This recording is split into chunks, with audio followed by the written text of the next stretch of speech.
We are live. Welcome everyone to Connected Learning TV. This is the fourth and final webinar in our series this month that has looked at creating student upstanders in today's world. If you are watching this, we know you're going to enjoy it and we encourage you to share it with your networks. My name is Mary Hendra. I'm the Associate Program Director for Facing History and Ourselves here in Los Angeles and for our organizational innovation. And I'm thrilled to be your host one last time as we do our webinars this month.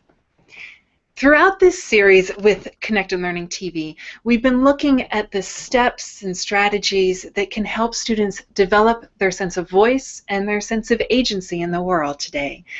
We started with thinking about the classroom and how do we create that safe and reflective classroom community that encourages students to develop that voice and to start to feel comfortable talking about challenging issues. We looked at how content, really some tough content, but really rich content, such as the Holocaust and human behavior, or To Kill a Mockingbird, can help students grapple with the challenging issues of our time, see models of what it means to stand up in a time of difficulty, in a time even of collective violence. And we today get the fun part of looking at, so how does this look today? What happens as students emerge from these case studies and are so motivated to want to do something that they start becoming upstanders in today's world? I am thrilled today to be joined by this amazing range of guests, practitioners who are classroom teachers who have taken time out during their day with students to be able to be with us on this webinar today, as well as staff from Facing History and Ourselves in both Southern and Northern California. And Andrew Slack, who's joining us from the East Coast, I believe, today, but has a lot to share on this topic of what it means to be an upstander today in the world digitally as well as physically. And so I'm really looking forward to a great conversation around civic engagement. Before we get started, a few logistics. To those who are watching live right now, we welcome your comments and questions. You can do that right on the Q&A feature within the video player on the Connected Learning TV, or you can join the conversation via Twitter. Please use the hashtags Connected Learning and Upstander, and that way we'll see your comments and questions and be able to bring them into our conversation. This webinar is also being co-streamed at the National Writing Project's educatorinnovator.org, and we're thrilled to have their participation as well. Before we begin, I'd like to give everyone the chance to introduce themselves very briefly and why they're here with us today for this topic about upstanders in a digital and physical world. I'm going to start right here with Emily. Hi, I'm Emily Weisberg. I'm a program associate with Facing History here in the Los Angeles office, and I work primarily with our Jewish education program. I think this topic is so interesting, and I love to look at different ways that we can help our students feel a sense of agency and think about different ways that they can actively get involved, perhaps in ways they haven't thought of before. Thank you. And staying in Southern California, John, would you introduce yourself? Hi, my name is Jon Lego. I am the 12th grade ethnic studies teacher at Animo Jackie Robinson High School. And a big part of my course really focuses on this idea of resistance and creating change in the community. And that's further kind of backed up by our senior social action projects that we do every year as well. Thank you. Andrew, could you go ahead and share with us your background and what brings you to this conversation? Sure. My name is Andrew Slack. Gosh, I'm going to try to make this succinct. I was a sketch comedian for a long time, being able to pull in thousands of college students to a show, and was annoyed by and disillusioned by the fact that a college campus would be lucky to get 5 people to a human rights meeting or to an environmental meeting. So the question was about how do we make social change and civic engagement as popular as entertainment and stories. So with that question, I created and co-founded the Harry Potter Alliance, and would love to talk more about that, as well as the extension of the Harry Potter Alliance for me, which is Imagine Better, which I'm now directing out of a place called Civic in New York City. Thank you. Let's come back to California Coast. Milton, could you introduce yourself? Yeah, my name is Milton Reynolds, and I'm a senior program associate with Facing History and Ourselves in the San Francisco Bay Area office. I'm one of the co-conspirators, along with Eran DeSilva and Trevor Gardner, of the San Francisco Bay Area Student Leadership Group. For me, sort of civic engagement is not a process or an event, but rather a way of living, and I think sort of germane to that, in my own sort of life, outside of Facing History, I'm also the board chair of Literacy for Environmental Justice, and I also sit on the board of Paul K. Longmore Institute for Disability Studies at San Francisco State. So for me, it really is about engaging and doing, and looking forward to being in conversation with you all. Thank you. And Eran. Hi, I'm Eran DeSilva from Notre Dame High School, and I teach a global studies class to freshmen, which looks at global issues, and a contemporary social issues class to seniors. And in both those classes, it's really clear that students are passionate and engaged and aware of what's going on in the world around them. But then they say, now what? And that's what I try to do, is give them some tools for that. And I work with Milton to do that with a special group of students that we'll talk about later. Awesome, thank you. And I want us to dive right in by really thinking about this. What concretely does it look like for students to be upstanders? And Eran and Jon, I'm hoping that the two of you can start us off. Maybe Eran first. What does it look like for a student to be an upstander? Well, I think that a student who's an upstander actually cares about the world around them. That they don't just wake up, get their Starbucks, walk around, check their phones, but they're actually using all of their tools around them to engage in what's happening. So when students come in and say, did you hear what happened last night? What do we need to do about it? That's the first step, is that they just care about the world. And then they ask the question, what do we do? How can I actually engage? How can I make this better? And that's, I think, what students do in the classroom, but they're doing it outside of the classroom too. And so I'm hoping that that just becomes a movement for them. Great. Jon, what would you add? You know, just building off of Eran, when I think about being an upstander, I think about one of my professors in college, Professor George Lipsitz, and he talks about having this what we call presence of mind, right? And it's this idea of constantly being critical, constantly engaging yourself in the world, like Eran said, and what's happening. You know, not accepting hegemony, right? That this dominant narrative, and just questioning that, taking part in dialogue, in conversations about things that directly or indirectly affect you.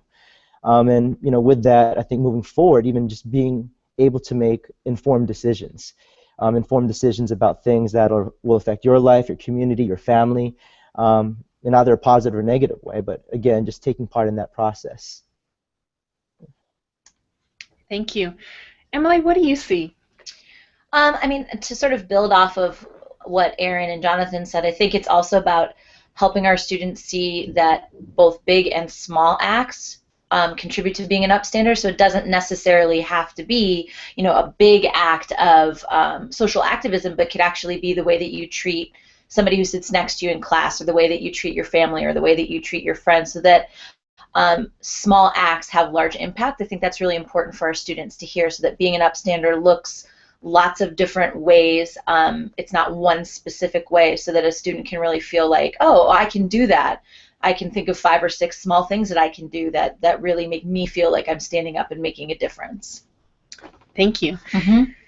Milton, you had talked a little bit about it being a state of being more than, you know, a particular act. Is there more that you would want to add to that, hearing other people comment? What does it look like for someone to be an upstander? You know, I think for me it has a lot to do with questioning. I think civic agency comes from being able to ask questions that lead to opportunities to engage. And so for me, I think students who develop the ability to think critically about history and about themselves in the context of history, I think is a really important big idea. I think too often students think about history as a sort of a static series of things that have happened, rather than something that has lasting legacies, and that we are ensconced within those legacies, whether we're aware of it or not. Just to channel George Lipsitz again, he has a saying I've heard him sort of repeat several times: even if you're not interested in history, history is very interested in you. So helping students understand that they're not operating outside of the context of history, but rather within the context of it, not as planktonic entities, but as actually as people who are creating history as they move through life, helping them understand that the choices that they make can have ramifications, both positive and negative, is about developing a civic identity. And so, through the process of questioning, students should be able to, over time, mitigate the negative implications and ramifications of their actions, but also increase the positive. But part of making sure that that happens is understanding who one is within context, because oftentimes something that seems to be apparent and exciting for us, it may have negative consequences for others. So it's about holding tension with the contradictions that history provides us with. And I love that fun statement that history is interested in you, history is interested in me. I think that in a quick way really summarizes the power of recognizing that we do have agency in this world today. Andrew, as we come to you, I would love for you also to share a little bit about what does upstanding look like within the Harry Potter Alliance? Yeah, well, God, these answers, everybody just put it so well, and I really, just to repeat what you said, Mary, I really think that what Milton said about history is interested in you is such an essential, boy, that's phenomenal. With the Harry Potter Alliance, for those, I oftentimes start any talk asking people who has not read Harry Potter, or who has read Harry Potter, and then I say, for those who haven't, just so you know, Harry Potter happens to be a very popular book series, and it's an incredibly popular book series. And in 2005, when I looked at the online fan community, I was amazed, completely blown away by the fact that the virtual world of the Harry Potter fandom was like an actual community. It was like a physical location, but it was virtual, and fans were doing incredible things, creating punk rock bands based off of Harry Potter, sports leagues based off of Harry Potter, fan fiction, podcasts, starting conferences, businesses, so many amazing things. But one thing that was not taking place in that community in any kind of really robust way was a discussion of how to make the world a better place. And I sort of posed to the community, if Harry Potter were in our world, wouldn't he do more than simply talk about how awesome it is to be Harry Potter? Wouldn't he fight for justice in our world the way he fights for justice in his? In the books, Harry starts a student activist group called Dumbledore's Army. And Dumbledore's Army wakes a consolidated media and government up to something that was the truth that they were ignoring, that was as dangerous as climate change, or just as dangerous, and they succeeded in doing that. So what we did was we began by tapping into the interests of where this specific group of people was in regarding the popular engagement that they were consuming and remixing online. And then from that, we built a Dumbledore's Army for our world. And what came about in the last 10 years has been young people taking that online infrastructure where we sort of looked at the Harry Potter fandom and did campaigns on LGBTQ equality or service and charity related things, where people have donated hundreds of thousands of books. But then there's campaigns like a campaign called Not in Harry's Name, which we recently succeeded in. It took over 4 years, which really is a nice lesson in understanding how difficult it is to do effective advocacy, but how rewarding it is to start it and to make it happen. What we looked at was the fact that the cocoa crop is corrupt. There's so much child slavery coming out of the Ivory Coast, where a lot of our chocolate comes from. And we wanted to ensure that no Harry Potter chocolate was fair trade. That no Harry Potter chocolate came from child slavery. And we used Harry Potter parallels. Hermione, Harry's best friend, would flip out if she found out that Harry's name was used to pay for child kidnappers. Chocolate in Harry Potter plays a very special role. It's a medicinal role, and it would not have that medicine role if it was coming to support child slavery. So after immense creative transmedia kind of campaigning that took place over the course of 4 years, online engagement, offline engagement, partnering with anti-slavery organizations, getting this out into the media, resistance from Warner Brothers, finally engagement from Warner Brothers. We were able to announce that Warner Brothers agreed that by the end of this year, all Harry Potter chocolate will be UTZ or Fair Trade certified. And this was young people getting to see for the first time that they actually made a real dent in child slavery, and not just in terms of the sheer number of chocolate frogs that are sold in the Wizarding World of Harry Potter theme park in Orlando, but also in the fact that Harry Potter has a kind of moral resonance in the culture, and it then has raised the bar, as it were, on chocolate. So that's one example of young people beginning to feel a sense of empathy for people they've never met based on the characters that they've met intimately in their heads and their hearts. It's a great example, and before we leave it, I want to ask, because this idea of perseverance is something that that I think we sometimes struggle with as teachers for students as well. That we see students want to make a difference, but they want to do something and have it make a difference. There's this kind of sudden, instant gratification, and helping students recognize that sometimes it does take time and it takes effort, and you need to stick with it. We have some historical examples, but you just brought up a really beautiful contemporary one. 4 years. Was that different people each year? How did you keep people engaged when you had kind of setbacks? Can you describe a little bit more how you helped young people develop that skill of perseverance?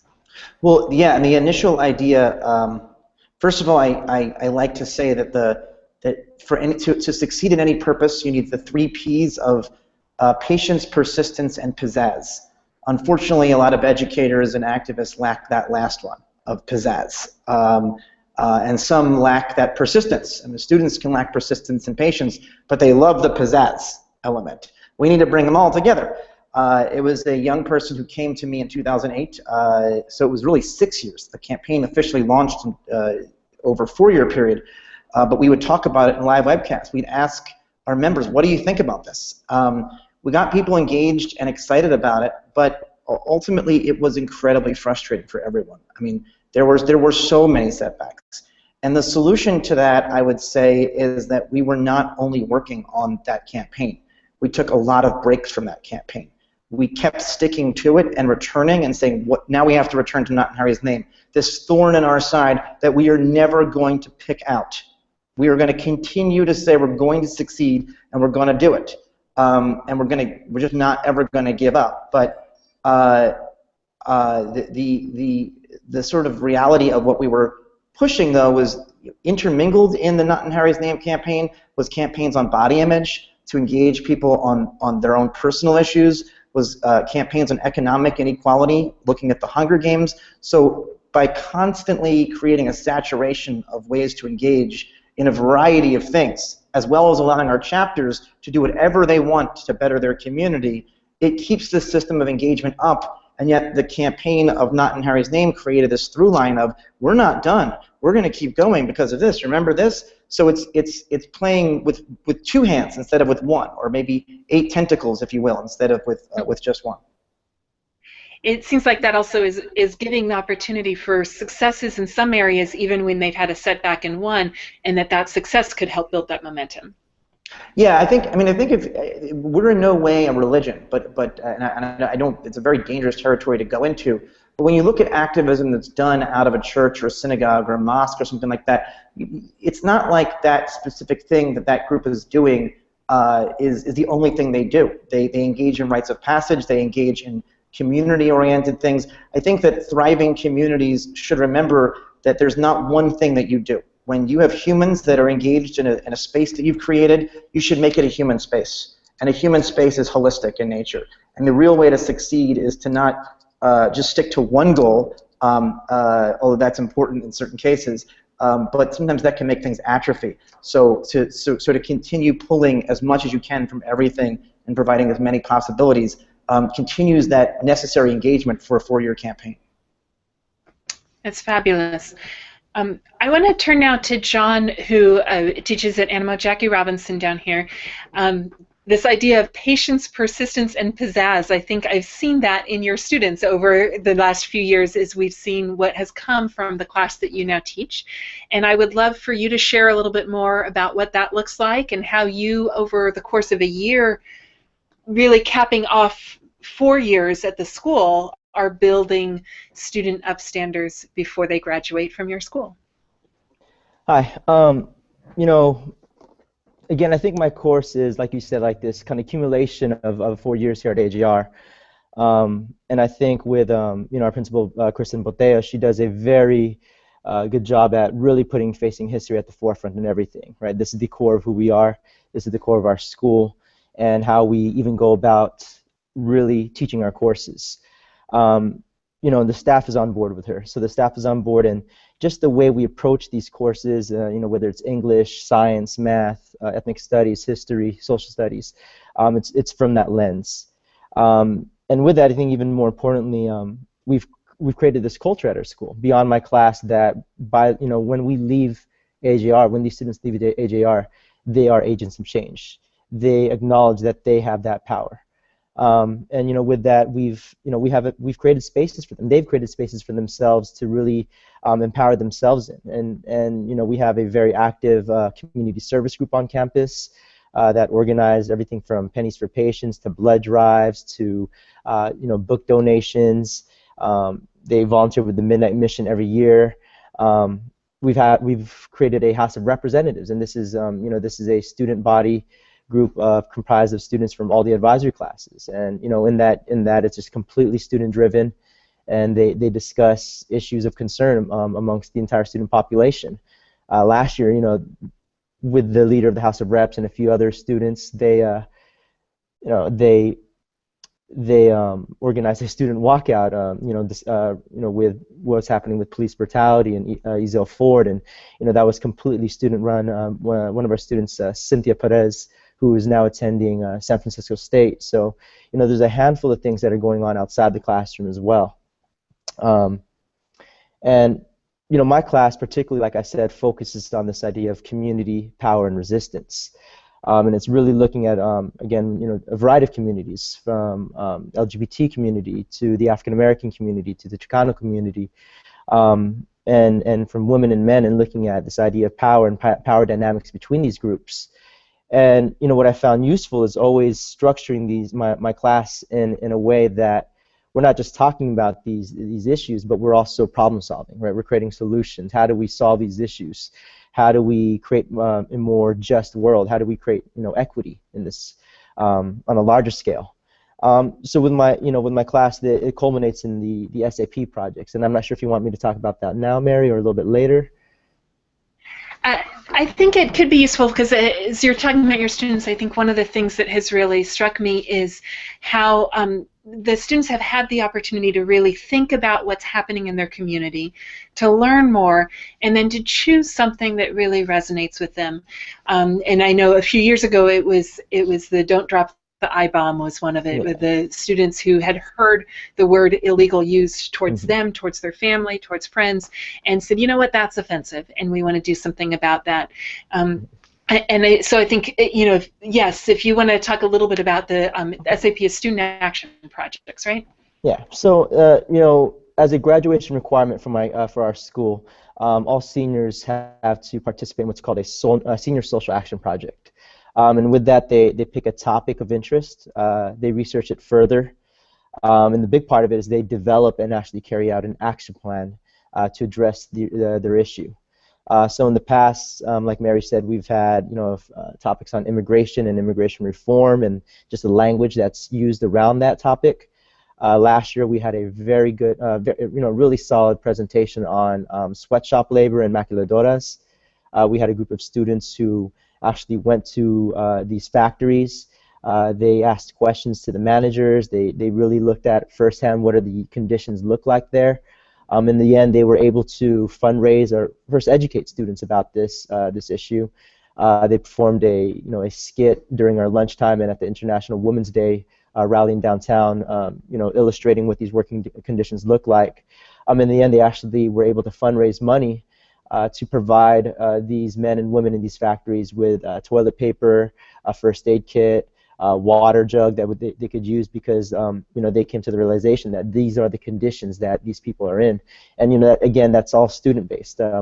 I guide them, they have a mentor that guides them, but for the most part it's all really them pushing them. Yeah. And I think for people who may not know, right, Animal Jackie Robinson is just on the kind of south edge of downtown. Yeah. So looking at these factories, this is right down the street. You mentioned the Midnight Mission earlier, and the growing issues around homelessness, the growing population of the homeless in downtown LA makes this very relevant and very resonant with your students, I imagine, because they're right here and they're seeing it. Yeah, and a lot of our students, they know someone, right? They know someone who has been homeless or who is homeless. They know someone who works in a sweatshop or in a factory. They see their mothers and fathers take home to work sometimes. So they are very connected to these projects that they do. Yeah. And one other thing I'll mention for people who may be thinking about this, it is fabulous. Jon has a wonderful class and curriculum where they really dive in.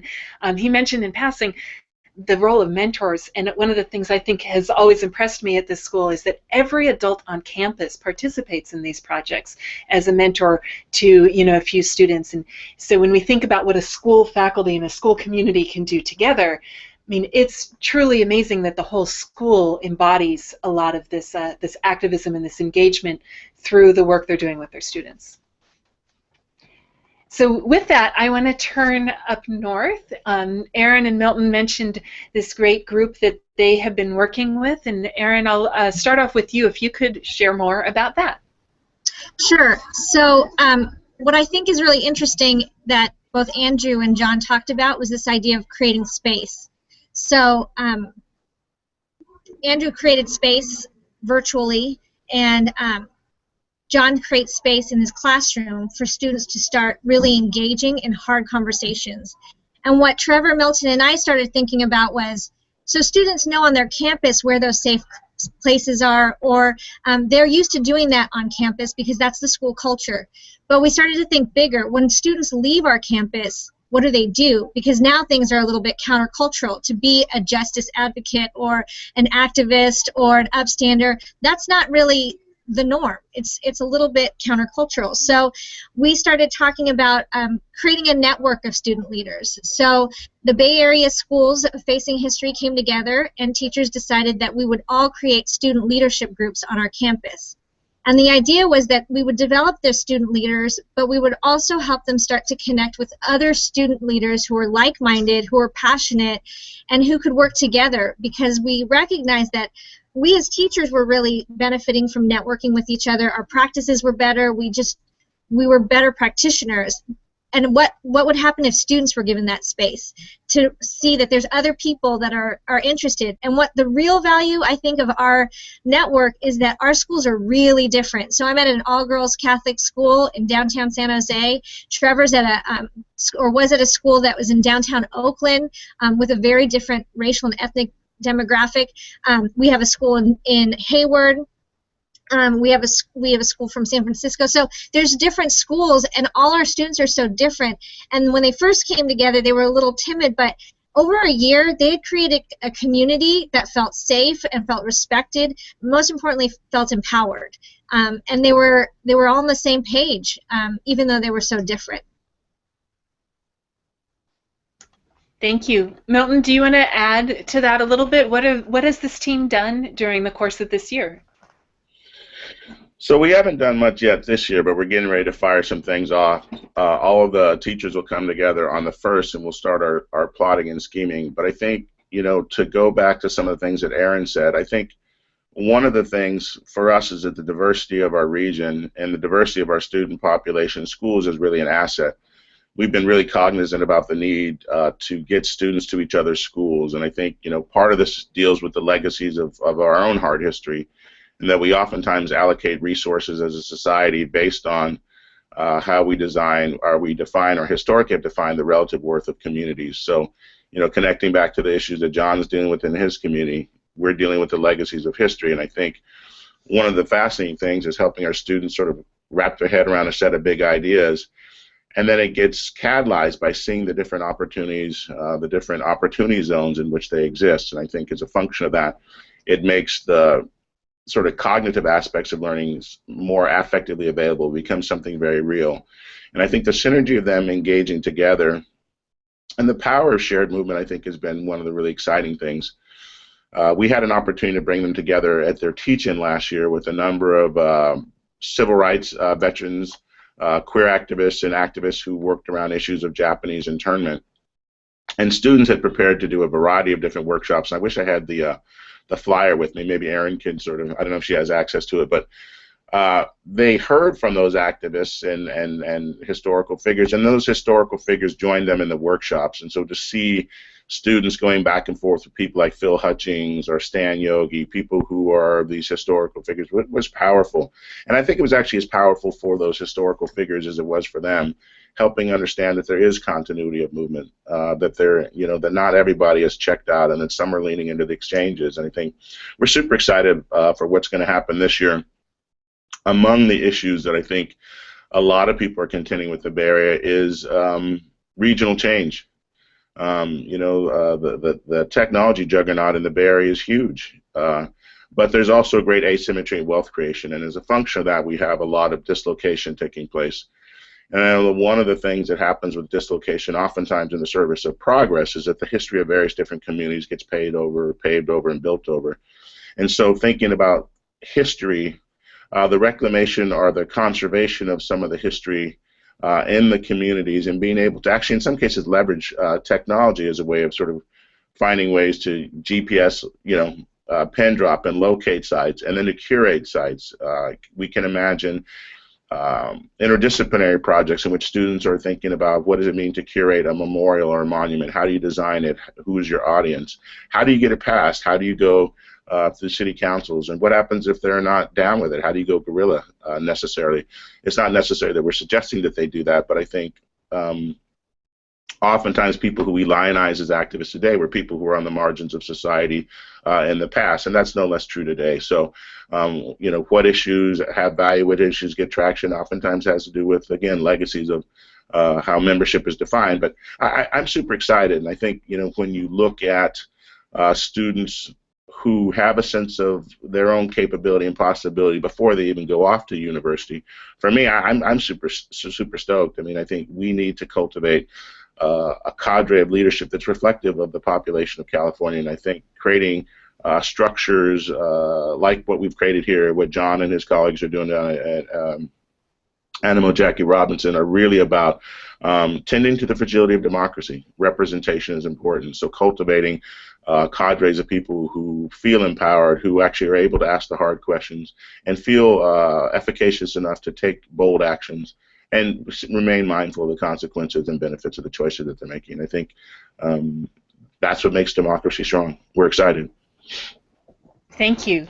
I know we're going to come back to some more of those themes, but I want to hear from Emily a little bit as well, because she's been working on one particular project among many that I want her to share with you. I think connects beautifully to something that Milton said about getting students to each other's schools. So one of the projects that we work on here in Los Angeles is a partnership between one of our Jewish day schools, Sinai Kibbutz Academy, and New Horizons School in Pasadena, which is a Muslim day school.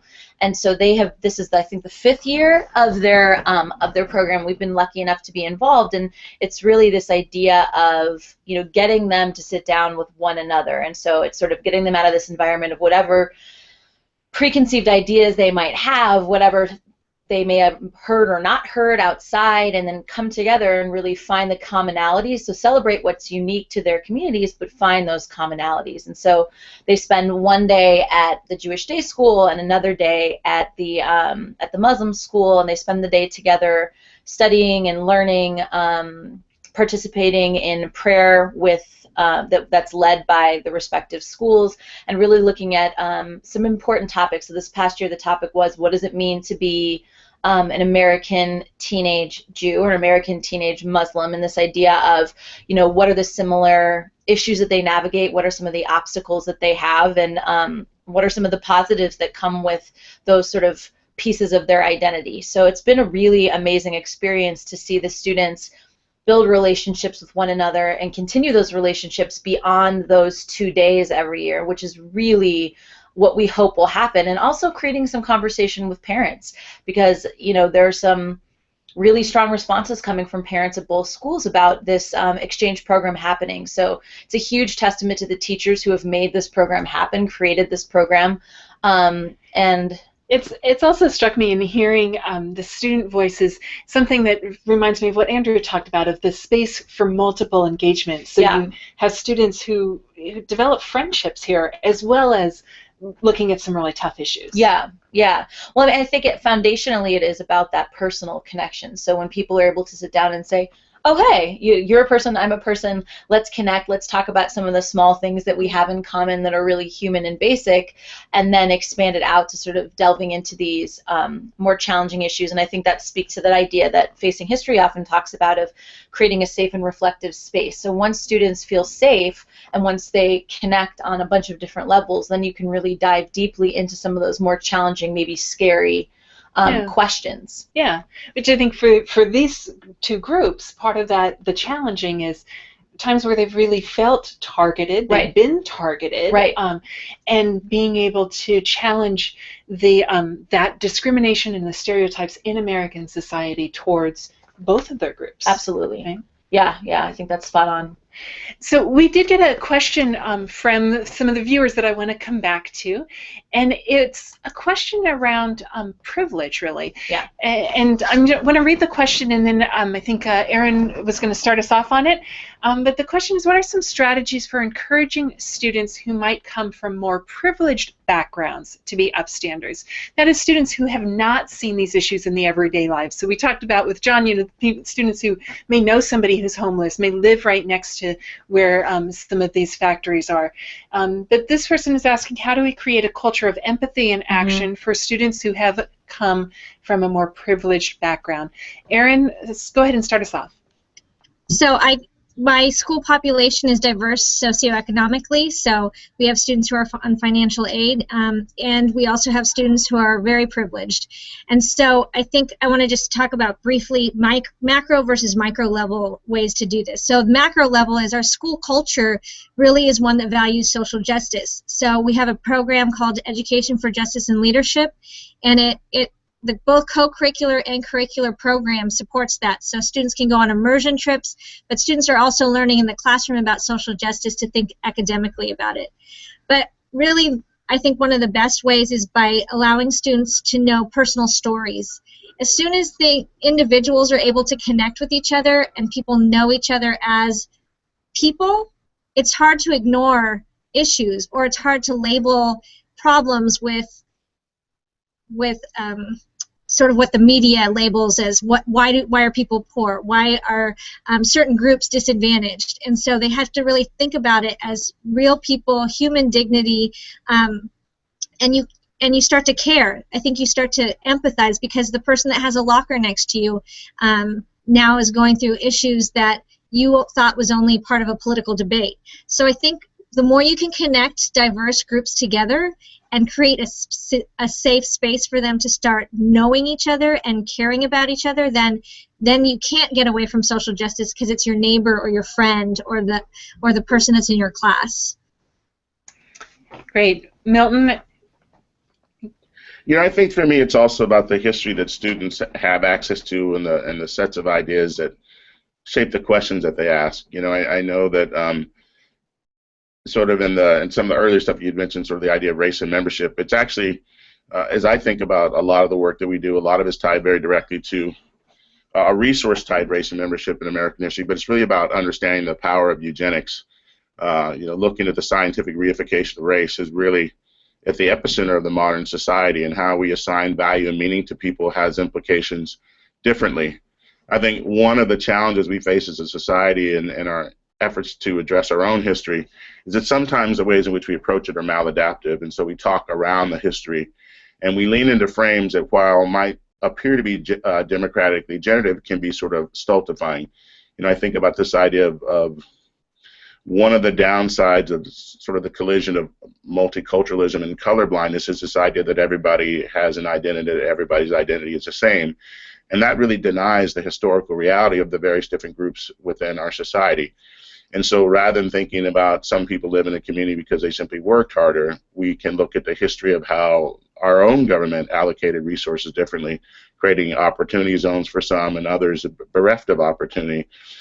Having said that, I think any sort of isolation, I don't care whether you're in an underserved community or in a highly resourced community, isolation in of itself is a sort of poverty, right? People can become isolated and disempowered by virtue of what they become uncomfortable with that exists outside their sphere. And so I think there's a great deal of intentionality, for us in our region around putting students together so that those walls and those seemingly impenetrable silos of life are actually distractions from the reality. Democracy is a shared endeavor. I mean, like it or not, living where you are, we are in this together. And so helping students sort of understand that, but also giving them the power to question. I think that having an understanding of the power of those ideas, how inequity is structured, can be as liberating for those students who are in highly resourced communities as it can be empowering for those students who are in under-resourced communities. It provides them an opportunity to find their best selves and to have their values in line with their actions rather than have their perceptions of the world drive their actions, which can lead to the asymmetry. Yeah. Right? Now, agency is different. If you have access to resources, you may be able to push some things in a different way. Having said that, I think the sort of conjuring that happens in communities that are underserved is a huge asset that we oftentimes undervalue. We don't recognize that the idea of making the most out of having little and finding creative ways to engage in problem solving is a huge asset. So we try to sort of get a mashup, put people together in a room, break down those barriers and give them opportunities to engage on shared endeavors. Yeah, and I'm hearing within your response kind of bringing together a couple things. One of this idea, the importance of coming together and of valuing what each person in each community is bringing to it. But I also want to highlight something that you said that draws back to the previous webinars for those who didn't go on it, because you talked about the power of looking at a case study. And race and membership in American history is a great one that Facing History has, but I think that we saw that deepening with the other conversations too, that power of looking at a case study, of starting to recognize the individual in each of the people involved, can be very powerful for students to create a greater sense of empathy, as well as seeing different models, what you just touched on, of that people choose to act based on where they are from and their own values and what opportunities are available to them, and so seeing multiple models can be helpful. Emily, your thoughts? Just a couple of things. I mean, what Eran and Milton said both really resonated with me, but especially this idea that oftentimes when we think about, Milton, you called it high resource schools, right? That was the verbiage, which I really like. This idea that those communities or those schools are homogenous when in actuality they're very diverse. The student body is extremely diverse, and so part of it is doing away with this idea that all of our students and all of these classes in these high resource schools are the same. They're not. I mean, there's a huge discrepancy in socioeconomic background, there's a huge difference in life experience, and so I think it's thinking about it from that. And also something that Eran said, talking about this idea of personalizing stories. So there's a quote I've been thinking about a lot that Rabbi Abraham Joshua Heschel wrote about in a letter where he was encouraging the Jewish community to get more actively involved in the civil rights movement. He said, the Torah tells us, the Bible tells us, love thy neighbor as thyself, so we make it impossible for them to be our neighbor. So this idea of, if we continue to just put up walls and assume it's somebody else's problem in somebody else's neighborhood, so it's really about helping our students see, Milton talked about this idea of isolation being a form of poverty, that when we can remove that isolation and help our students see that they're part of a larger global community or part of the Los Angeles community. And something that I found really useful is, if students say, oh, I really care about homelessness, or I really care about, equity in school systems, saying, well, then, if you live in Los Angeles, what does the homeless problem look like in Los Angeles, as opposed to tossing a couple of cans in a bin for a food drive, which is important, I'm not negating that, but what does homelessness look like in your community? Have you spoken to somebody who's homeless? Have you gone and made that personal connection like Eran was talking about? So I think it's to sort of summarize, acknowledging the unique diversity that exists in these communities, and then helping make them feel a part of that either city community or global community, and saying, well, what are these issues look like? What do they look like specific to the community in which I live, and how can I get involved on a personal level in making change? Because you can't assume you know what the problem is until you ask. So I think those are some things that we've seen in some of the day schools that I've been working in that have been really effective in beginning that conversation and beginning that process. Thank you. Andrew, your thoughts in seeing this question? Yeah, too many. I'm going to try to rapid fire answer. In terms of neighborhoods, and that's an amazing quote from about keeping people from being your neighbor. I think required reading for all students, but it's not, should be Martin Luther King's last book, Where Do We Go From Here, Chaos or Community, specifically the last chapter where he talks about how the game has changed. It may as well have been written in 2015. It feels more relevant now than it was when he wrote it in the late 60s, about how we're all neighbors now. And it is unavoidable, which is why I think there is a power in the virtual space, and how there's an obligation that the U.S. has to creating broadband access for everyone, but also there is an obligation for educators, for us all to really embrace that and to co-organize together, as well as the obligation for those organizing in the virtual space to then bring it down into the concrete local community. Within the Harry Potter Alliance, we have over 270 chapters in 30 countries, and our chapters are really the ones that do the most amazing work, not what happens online. But the online stuff facilitates a lot of that. But and also to make a quick observation that I think is going off of Milton's point, and this is not taking the question head on yet, but I'm going to in a second, is we should remember, I go to a lot of these civic engagement meetings, and people are saying, well, how do we get young people engaged? And I'm like, do you not see that they are? They already are. They're just not engaged maybe in the way that makes you feel safe, but they're doing it. Black Lives Matter is real, and it is changing the national conversation in a historic way. So whether or not you feel safe about that, your question is wrong. I think you should be asking why you weren't able to see that, and start asking where you can see that. But to sort of bring it into this question around empathy, one of the chief things about the Harry Potter Alliance that I like to say is that what we've proven is an argument that fantasy is not an escape from our world, but an invitation to go deeper into it.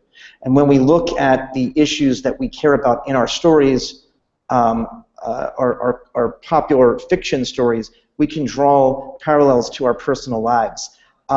So a couple of quick examples on that. Our original chapter's director was doing Teach for America and is white in a predominantly African-American classroom in St. Louis, and she ended up doing a unit on slavery in the U.S. and then connected that to the Harry Potter Alliance campaign around child slavery. And the students were inflamed and started getting engaged. The idea that slavery would exist now really resonated with them and their own cultural history in a way that's amazing. And I want to do a shout out to a specific issue that's not getting much attention at all, which is, as much as I love the guy, President Obama has just endorsed slavery in Malaysia through the Trafficking in Persons report, which he got the State Department to inflate the grade of Malaysia so that it could be worthy of the TPP, the Trans-Pacific Partnership. And Malaysia's human rights is dismal, and it got pushed through otherwise excellent experts.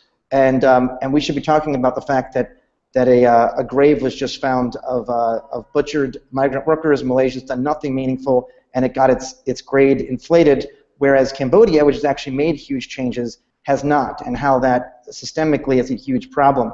But then to continue on this point about the actual question, the Hunger Games campaign that we've run has said that, we've said that the first rule of classism in America is don't talk about classism, and we're going to break that rule with hashtag MyHungerGames. And come out the end of October, we're going to be launching myhungergames.org, where people are sharing their Hunger Games stories. And it was shocking for us, and I think the whole membership, was how many people who seem to be of privilege, in fact, are not when it comes to economics. And the stories that they began to tell that were very vulnerable. And we also were working with McDonald's workers in Fight for 15 at the same time. It was tremendous to watch stories like my dad had to walk to work every day because he had to choose between his gas money and my lunch money, hashtag MyHungerGames. And that came from one of our members who we otherwise would have thought of as privileged. And for young people who are economically privileged, they were having discussions around, what does that mean for me? But what that means for them is that, we're not in the oppression Olympics. Everyone should know what oppression feels like in some way. Everyone has been bullied. So in terms of discussing body image and how it feels to be insecure around your body, and then relating that to a larger system of oppression that oppresses people based on other forms of identity besides body. But I'd say the most intimate experience we've had with it was a really shocking and horrible experience where a lot of adult men in the fan community, and beyond the Harry Potter fan community, I should add, this is the YouTube fan community of musicians. We're using their clout as famous YouTube musicians to prey on young women. And there were instances of rape. There were instances of non-consensual advances that were really horrible, and it all came out at once. And the beautiful thing that happened in the community is that the men in these situations were pushed out regardless of their popularity, whereas there was not that much victim shaming. There may have been some tangential, but for the most part, it was about putting the victims first, allowing them to be survivors and victors of the experience. And a young woman said that not enough was being done, and one of the biggest names in the community responded to that and brought her into a conversation, and now there's a nonprofit called Uplift, which is working to create spaces online to prevent sexual harassment. So this was a deep discussion there, but then that ended up leading into a discussion around gender politics and what it is to be a woman walking into a room with your employee who's a man, and everyone keeps looking to the man for what they have to say, whereas the woman is being ignored. So oppression happens in so many different kinds of ways, and the idea of solidarity and intersectionality. So solidarity through an intersection of issues to face oppression, to admit that it exists, and to get beyond it has been really central here. And I think that no matter where you are economically or racially or gender-wise or sexual orientation-wise or any of the other forms of oppression we have, you can find where the pain and suffering is in you and where your heartbreak has been and allow your heart to essentially break open. There are ways to do it, and it's not an easy thing, and we as an organization are struggling to do it and are talking very loudly and consciously about wrestling with that very topic right now. Thank you, Andrew, and it does really highlight the importance of leading with our heart in many ways. I know we're going to lose Jon in just a minute because his students will come in to his classroom and he'll be focused on them. So I do want to make sure that I thank Jon for joining us before he leaves. I also want us to go we have just a couple minutes left, so very briefly, this idea of being an upstander today, where we have digital and physical spaces. You all have alluded to some of the different things. Right? The digital gives us ways to learn about each other. It gives us ways to find out what's happening in the world in a much different way. It can give us ways to spread news. Are there other ways that advances in technology have shaped or reshaped the opportunities for students to be upstanders? Or has it changed what upstanding looks like? And Milton, I think you had a few words you wanted to say on this, so I'll turn to you first, and then if there's time, we'll hear from others. Yeah, I mean, there is a certain asymmetry in access that we're still dealing with, even here in Silicon Valley. So I think we have to be honest about that, and I think we have to look at this massive sort of moment of wealth creation as having consequences that are not always positive. having said that, I do think that technology does provide us with tools, and I think the tools that are most important to me are access to information, and so we can, people can move outside of their opportunity zones and access information that allows them to be part of the conversation. I think they can also catalyze conversations. I think cell phones, and particularly the ability to capture videos, democratize the ability to make news. And so stories that would have historically not been in the news press are now in there repeatedly. People are forced to have to sort of to reckon with the experience of police violence is epidemic in our society, and it calls us to a different conversation. But I think it also gives people an opportunity to hold elected officials accountable.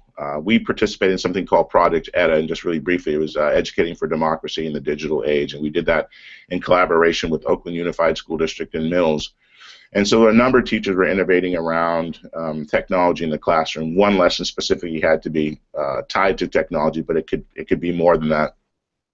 So one of the apps that a student group created was this digital pin drop technology, where students would be able to identify public works issues in their community, issues that hadn't been attended to. And so they could, by virtue of the app, take a picture, pin drop it with the GPS location, and then send it to the public works department. And then they showed up at a public works meeting at the end of the semester and gave them a report card. And interesting enough, the public works got a D, because in their community they were not showing up. And that led to a really interesting interaction. I think one of the public officials said, I haven't had a D since high school. And so, but it led to a good conversation, and which, you know, these students who probably felt subject to the public works are now in conversation with them. So it moves, you know, so it allows people to participate in some of the conversations that hadn't been able to before. But I think it's important to recognize it's a tool. It's a tool that cuts both ways, and I think I'm struck that in a district in which, in some cases, 60% of the seniors still aren't literate, at least at grade level, that we might be making huge investments in technology, when some of the investments that might be important are skilled teachers who can help them access language. So it's a tension that we have to hold, but I think it's also important to take advantage of the opportunities that technology provides us. Thanks. And it's probably a good summary for us. So, you know, nothing quite replaces the power of the conversations that can happen in those skills. But technology, you can see I love that app. I think that's a great way to, you know, to show some of the new things and the connections that it can create, the empathy that Andrew talked about that can come when you genuinely have a community that lives online, in an online space, and what that can mean for your own growth as a person and as a community and as individual and group upstanders. So with that, we're coming to the end. We came very quickly to the end of our hour. So I want to thank everybody for just a really fabulous conversation around this. I know I want to actually go back and listen to it again myself, because it was just some really great ideas and phenomenal work happening at each school and each group. So, so it was really wonderful to hear all of those. There will be a full recording. I mentioned going back and listening to it again. The full recording of this webinar will immediately be available on Connected Learning TV. It will also be reposted on the Facing History blog, Learn, Teach, Share. And in both cases, it will have curated content that goes with it. So some of the links that, that explain different things that we mentioned, that you can explore further, the different resources and projects. This does wrap up our fourth and final webinar with Connected Learning TV this month, but it doesn't have to wrap up the conversation. You can continue to have conversations with the hashtags Upstander and with the hashtag Connected Learning. And if you did find this conversation helpful, we hope that you will share it with your communities on social media. And you can also subscribe at Connected Learning TV to get their email updates and find out about additional events. You can do that at connectedlearning.tv. And thank you again to all of the panelists and to everybody who joined in today in the conversation. It was really wonderful, and we have appreciated a great month with Connected Learning TV around creating, facilitating, supporting student upstanders in today's world. Thank you.